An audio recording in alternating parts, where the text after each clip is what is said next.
Hey everyone, I'm Carlos, the founder and CEO of Product School, and today I'm here with the co-founder and CEO at Apptentive, Robi Ganguly. Hey Robi. Hey there, how are you? Good, thanks for joining the show. For people who are watching, beautiful polo shirt, very on brand. Why don't you tell us a bit more about your journey behind the scenes and how you ended up building Apptentive? Sure, yeah. Apptentive is the culmination of a whole bunch of things that, looking backwards, have made sense, but I didn't know at the time. I grew up here in the Pacific Northwest, so Seattle is the headquarters of Apptentive. We have teammates all around the United States and actually in Europe as well. But Seattle's headquarters, and I grew up in Redmond, which is a small city outside that when I was a kid was known really for Nintendo of America and now is known for Microsoft. But I grew up around software. I was playing with computers when I was 9, 10 years old. And I grew up around really extraordinary customer service. So Starbucks, Nordstrom, REI, Costco, Alaska Airlines, Amazon. These are all companies that grew up in the area. And so when I was growing up, things I was taught with early jobs were really about making the customer feel super happy and doing the extraordinary thing, the thing that was beyond what everybody else would do. So I had a paper route, and in training me for the paper route, they're really clear. The Seattle Times was really clear about making every customer get everything on time. And if you ever missed a delivery, like making it right away. And they actually always stocked us with extra newspapers just in case the count was off, so the customer wouldn't miss out on their newspaper.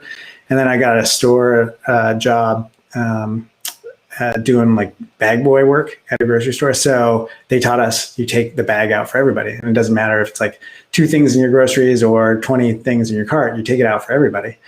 And so, I was raised with this environment of software and excellent customer service. And then I came out of undergrad having not really studied software, but I had met several people along the way who were studying software, and we were always talking about ideas. And I went into finance out of school, but I was not very far away from software. In my spare time, I was keeping in touch with several of my friends who had gone down the software route, who were working at tech companies, who were working in data labs and building things. And we were on the side always working on things because we'd gotten this bug when we were in college as interns at Real Networks, that you could make anything and you could put it up on the internet, and that you could just share it and people would come into contact with it. And so we were always doing stuff on the side, but I had this like core career in finance. And then I went to a small company that nobody knew of in 2002 called WebEx. And I was building this thing called web conferencing, and I was getting to know software as a service before anybody knew it. But I was on the side, I was like, hey, over here, I want to build something. In my day-to-day, I'm working on pricing. I'm working on some of the things that are new in this industry. But on my side project was always trying to build software. And that never really went away. That was like 2002, 2005, 2008. Even when I joined Yahoo in 2005, it didn't go away. In fact, that it was intensified. Like there was stuff I wanted to work on. And that I had friends, in particular, one of my colleagues and friends that I'd met at Real Networks, that we just wanted to work on stuff. So what really drove Apptentive was those things occurring, this passion happening for years and years, coincided in 2008 when I left the Bay Area and I moved up to Seattle. And another longtime friend decided to drive up with me. And he was a longtime Apple engineer, and he had worked on products like Time Machine.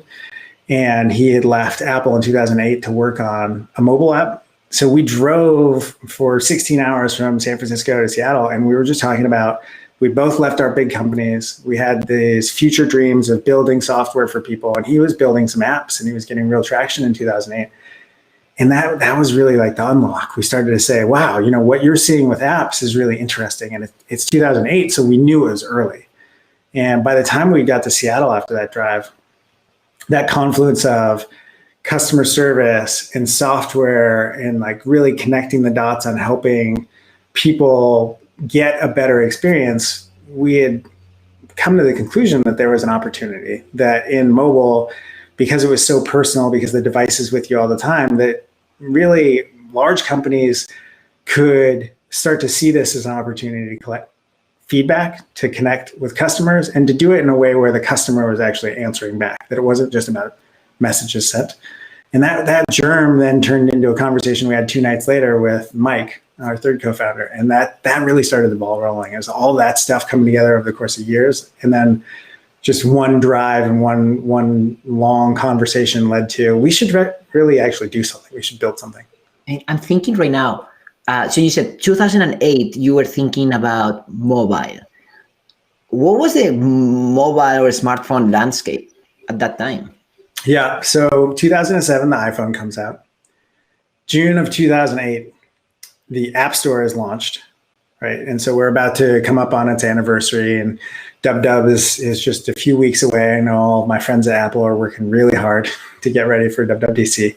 So in 2008, you had the first version of the App Store. You had the iPhone 3G, which for those of you who remember, the iPhone's 3G is probably the worst phone that Apple ever released because it was between 3G and 3GS. And so it was just fast enough to get download speeds and a lot of data, but not fast enough to process it. It was a painful phone.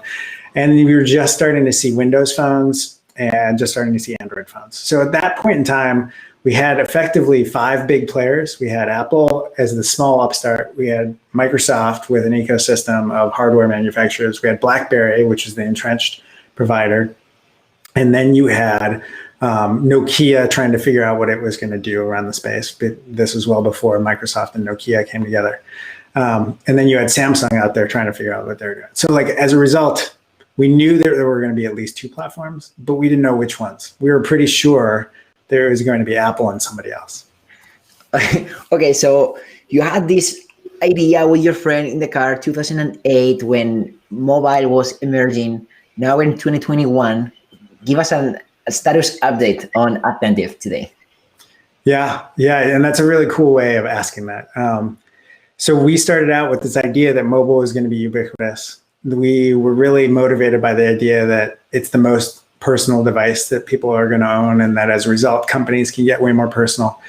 And so here we are, 2021, we have heard from, on behalf of our customers, right? We help really large consumer brands, we help product managers all around the world listen to their customers, particularly their mobile customers, and gauge changes in sentiment over time. And we have heard from, on behalf of our customers, 1 billion customers. So 1 billion end consumers around the world have answered questions via Apptentive, whether or not they knew it, because they're working with companies that we work with. And that's pretty awesome, right? When we thought about this, we said that the scale of mobile is so large that we could actually eventually change the way feedback and connections between companies and customers happens around the world. And we've collected feedback in over 50 different countries, 30 different languages. But again, that 1 billion consumers have given feedback through us is really one of the bright, shining accomplishments. One thing I find cool is that, especially in product, we always reiterate that it's important to focus on the user and add value. But the reality is traditionally product and marketing and sales, or everything related to go-to-market has been prioritized, right? So like, okay, let's look fantastic before the user becomes a customer. And then when the customer pays, well, send us an email. So I see that part of your mission is to give every customer a voice. I want to dig a little bit deeper into that and see what do you mean by that? Yeah, this is a really, really passionate point for Team Apptentive. I mean, you can tell our logo is a heart. We really think that fundamentally humans are emotional beings.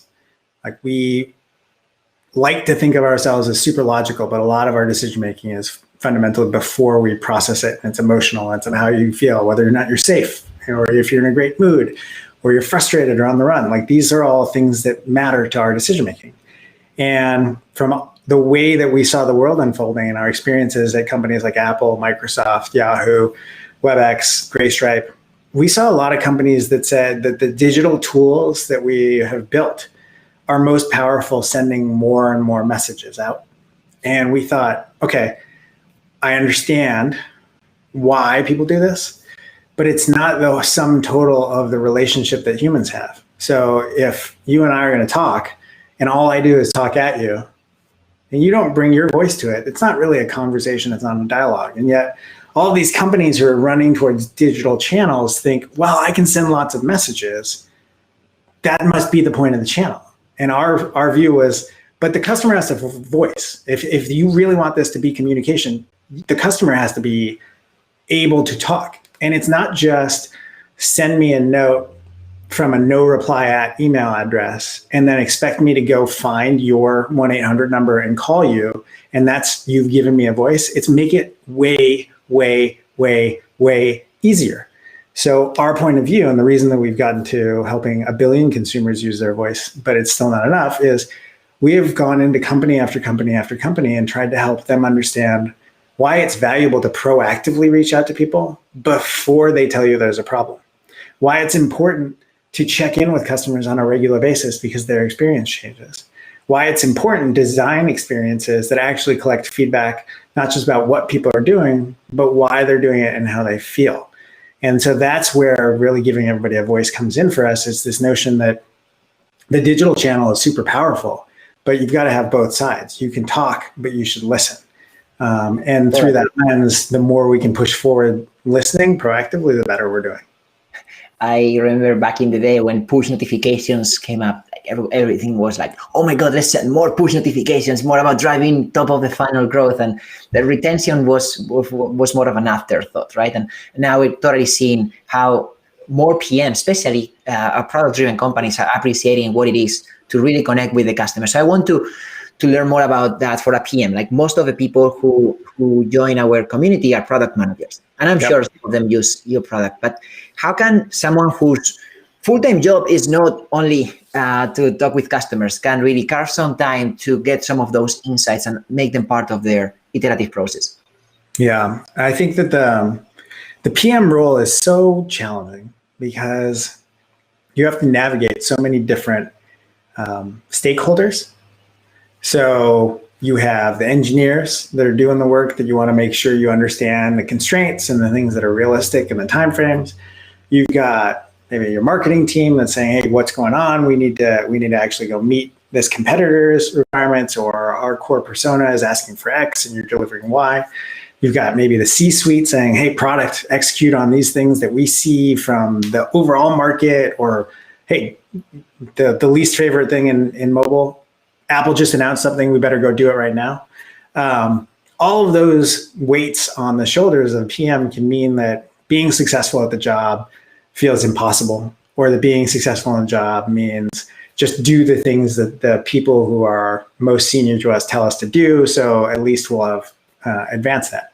But we know, fundamentally, most people get into product management because they want to build something that meets needs that are not yet being met. And so that's where really every piece of the role does come back to, do your customers care about what you're doing? And are they enjoying it? Are you shipping things that move them forward? And so, if that means that you're a PM in a small team just starting to get customers and you spend time on the phone with every customer every other week so that you can really be immersed in what their day-to-day is, then you do it. And if it means that you've got 100 million consumers of your app and it's impossible for you to talk to them every day, but you use our tools to touch 13 to 15% of them every month, and then that's a broad cross-section of your customers, and your data allows you to actually say customers of loyalty type 1 and feature usage 2 with longevity of 3, those customers say this, you can understand it better. Well, then that's what you need as a PM in your role to be more connected to the customer problems. Because with 100 million consumers, you can't really be connected to the customer. You have to start getting really specific about the persona and the audience. But I think, to your question is, how do people do this? What we see is inherently everybody in product management wants to do this. Sometimes making the time for it and making it building the muscle around doing it is a little bit challenging. But ultimately, you've got to, I think, fight with your leadership for the time to do that, and you've also got to instill in yourself some of the behaviors and habits just to keep on top of it, because that's motivating. Yeah, and I think for folks with experience building products and growing their career, they probably hit a wall at some point. So I also want to reference that, because in product, it's hard. We're leading by influence, but technically not too many people report into product directly. You're still partnering with engineering, design, customer success. And what would you say are some leading indicators, some ways or metrics that a PM could have to influence that decision and say, hey, yes, while top line growth is important.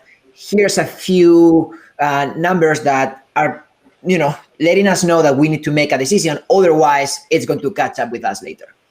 Yeah, I think that the question about metrics, right? The question about how you measure success as a PM and how you influence others in the org and how you get them aligned around the same metrics it's an ever-present question, regardless of the size or the complexity of the company that we work with. It can be true for a very large consumer brand that has hundreds of thousands of retail locations, and it can be very true for a startup of 15 people.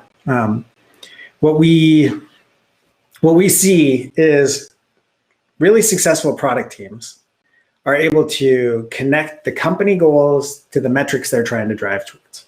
And they get agreement on the connection between the two. And product teams that tend to struggle have company goals and product goals that are not clearly connected. And as a result, every 3, 6, 9, 12 months, planning cycles come up, strategic decision-making comes up, and the conversation about where to go with product almost feels random because they don't have necessarily a set of metrics that map to or are agreed upon the North Star of the company, right? So like making sure that these things really are connected helps refine the way that the product shows up for the company as a whole, because they can always come to the table and say, we're moving these metrics, and as a contextual reminder, it moves this piece of the business forward. This is why this metric is important. Now, you might disagree with what we're doing to move that metric, and we can have a very healthy conversation about if this piece of feature work that we're prioritizing is more important than this feature work that you would say is going to move this metric more.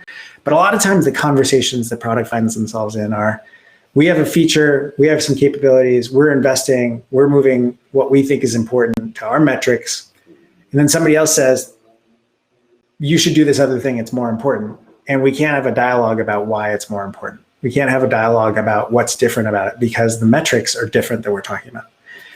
And so that's like the first step is, if you as a product team can really align your metrics and your measurements to the company goals, you always have an opportunity to be more agenda setting and more conversant with people on the same level. I think good news for a lot of folks thinking, oh my God, this sounds amazing, but how am I going to now set it up? Like, how should I ask now my engineer to help me integrate with this tool? I think the good news, one of the trends we're noticing in the industry in general is that product management is being decentralized. And in part, that's because some of these tools are also being decentralized. And you don't need to be a user researcher to access qualitative information the same way you don't need to be a data scientist to access data. And these type of tools, which seem to be very visual, just allow more collaboration across teams. And I cannot emphasize that enough, because I remember back in the day when I was breaking into product, oh my God, I literally had to reinvent the wheel in many ways. And now you can almost like create a Lego with your own stack. Like you can plug and play something that's been tested. You can obviously customize it according to your need, but you don't have to start from scratch. Yeah, you definitely don't. I mean, I think what you're bringing up, I think, is worth investigating through the lens of there are so many tools and there are so many options for people to access the data out of those tools that I would say that one of the problems we see in the ecosystem now is self-service is not enough.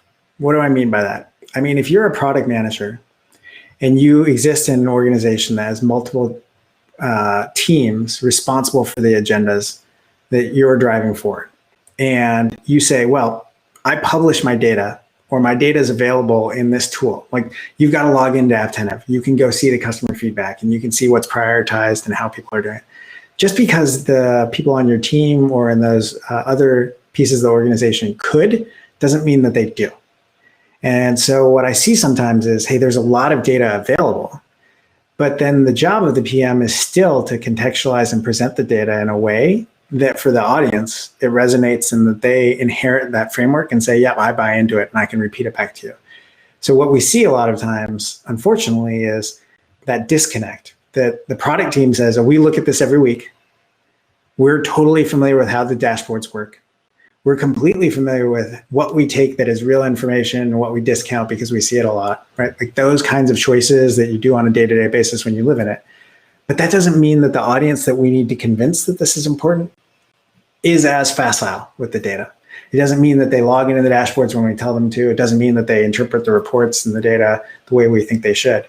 And so part of the motion becomes once a month, once a quarter, or maybe once a week, you're walking the relevant stakeholders through, hey, here's an update, here's what's going on, so that they're actually conversant at least enough for you to be along on the same page. And so I see what you're saying in terms of there's all these tools and it's easier and some of this is a lot better and different.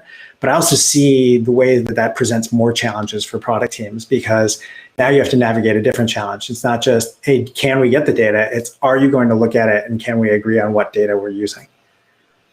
Totally. One of the things I love asking to CEOs that build a product for PMs is, how do you drink your own champagne? Gulps and then sips and then gulps and then sips. With the pinky up, actually. But to be very serious, it's so gratifying to build for product managers because they can recognize the things that are hard about what you're doing. And it's so challenging to build for product managers because they can tell you all of the obvious ways that you are messing up. And we have always been real huge fans of feedback, and we take it in and we say, that's awesome. And we try to learn more around it. We try to use our tools to collect feedback. We try to do more explicit for us being proactive is like a tremendous piece of the story. Like, we believe every customer organization should be proactive in getting out. So we try to do more. And so one of the ways that we drink that champagne is that we use our tools on the web to collect feedback from customers. Another way is that we use low tech things like making sure that we talk to almost all of our customers at least once a year, if not multiple times a year. In fact, most of our relationships, we want to be talking to you once a month, if not more often. And that we're encouraging all of our teammates the space to listen to customers and to create questions, conversations that allow them to tell us more. And so those are things that are kind of indoctrinated into our culture, not just the product management organization of Apptentive, but overall, hey, collect feedback. You're part of this whole philosophy of collecting feedback. And I think through that lens, it's one of the ways that we show up a little bit differently than most.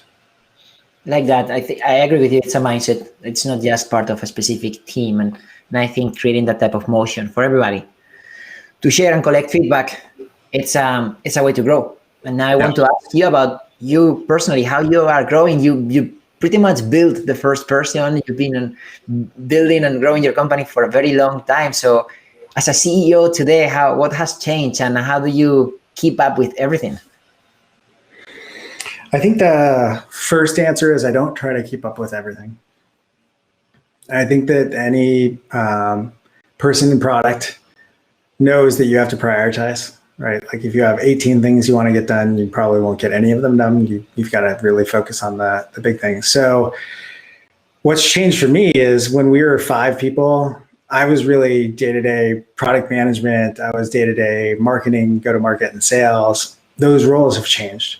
And I've thankfully found people who are much better at those roles than me to be in them on a regular basis. And what I'm more capable of doing now, the things that I have unique capabilities around are not the same that they were in the beginning. And so I keep discovering new places where I'm like, oh, I can do this now. I can do this. This is the thing I'm uniquely capable of. So in the early days, while it was product management and telling the story, it was also setting the philosophy that making customer feedback should be important to all of us, was like the philosophical choice that we were saying in the beginning. And then as we grew to 10 and 15, it was reinforcing, hey, folks, people are seeing me calling customers when there are issues. People are seeing me in the conversation and support with customers.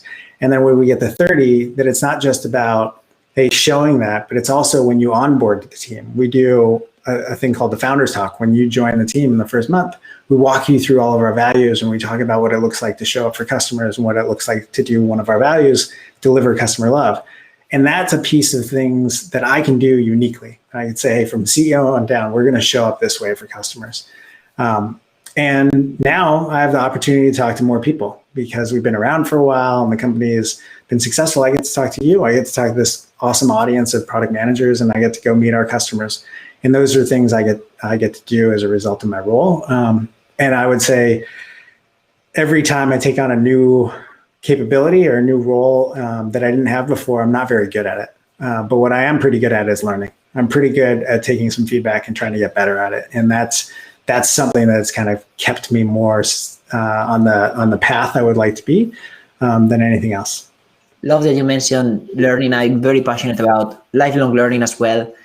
So I'm always curious to know different styles. And I'm sure there are different ways depending on what you're trying to learn. But obviously, taking feedback is one. Is there anything else that worked particularly well for you or is working now in terms of what your next learning goals?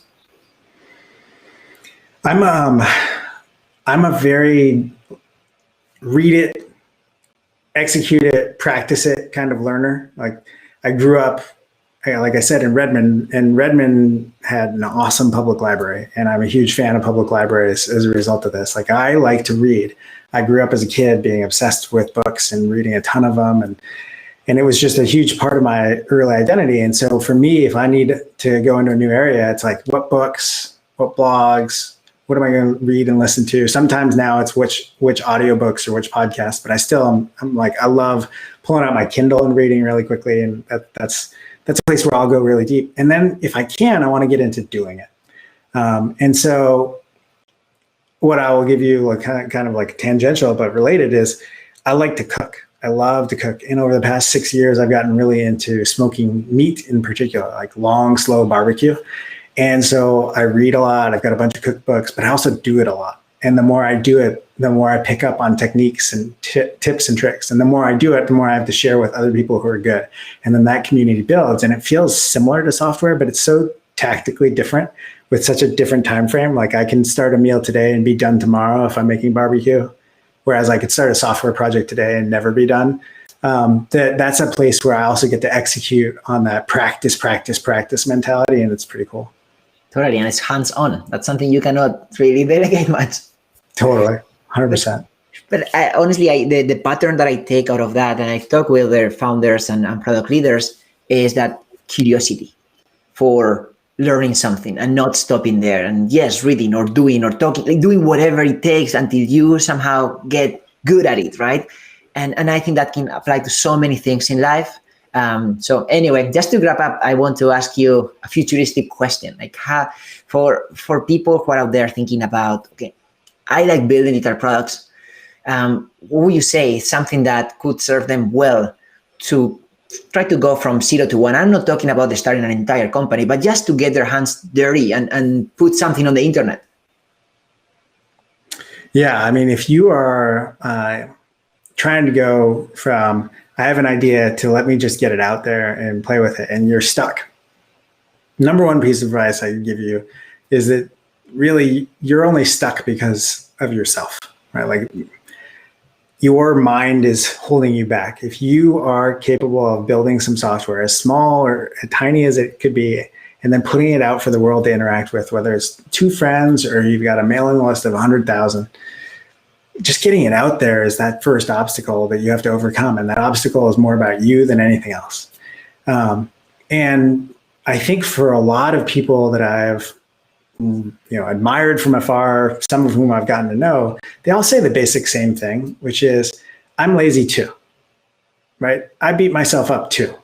I do things like I come up with a great idea and I don't execute on it. They all say that. But the one difference from all these people is that they eventually got over it in some area and said, well, I'm lazy, but I'm going to get this thing out. I'm lazy, but I'm going to ship it and get some feedback on it. And that's really like what I would just say to anybody is get out of your own way. Start off as small as possible. It doesn't have to be a company. It just has to be something somebody plays with and says, that's crummy. And you're like, why? And that's it. That's the cycle. That's when it begins. You start getting feedback and away you go. Right. Thank you for your time, Rob. It's been awesome to learn from you. Is there anything else you would like to add?